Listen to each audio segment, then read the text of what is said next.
বছরের পর বছর ধরে এভাবেই পড়ে আছে একসময় মানুষের প্রাণ প্রিয় মোটর সাইকেলগুলো। একসময় এই মোটর সাইকেলগুলোই মালিকেরা পরিবার পরিজন নিয়ে ঘুরতে যেত, দৈনন্দিন কাজে বের হতো, জীবনের নানা স্মৃতি জড়িয়ে ছিল এই যানগুলোর সঙ্গে। কিন্তু আজ সেগুলো পড়ে আছে নিঃশংস ও অসহায় অবস্থায়। রোদ, বৃষ্টি আর সময়ের আঘাতে ধীরে ধীরে জং ধরে একেবারে নষ্ট হয়ে যাচ্ছে। দেখে মনে হয় এসব মোটর সাইকেলের আর মালিক নেই, দেখভাল করার মতো কেউ নেই।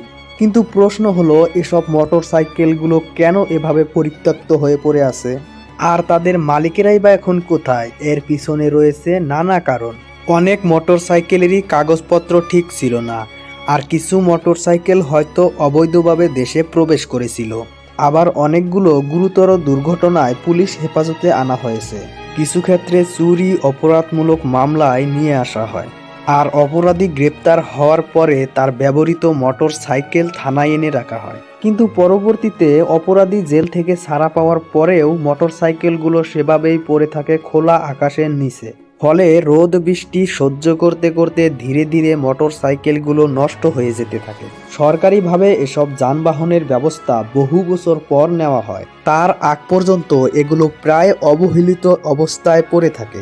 মোটর সাইকেলের পাশাপাশি এখানে দেখা যায় প্রাইভেট কার, ট্রাক এবং দুর্ঘটনায় ক্ষতিগ্রস্ত নানা যানবাহন।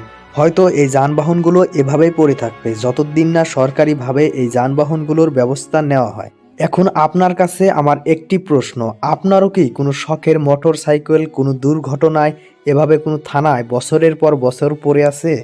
তাহলে অবশ্যই আমাদের কমেন্ট বক্সে জানাবেন। তো বন্ধুরা, আজকের ভিডিও এখানে শেষ করছি। দেখা হচ্ছে আবারও পরবর্তী নেক্সট কোনো ভিডিওতে। তো এই পর্যন্ত সবাই ভালো থাকবেন, সুস্থ থাকবেন। খোদা হাফেজ।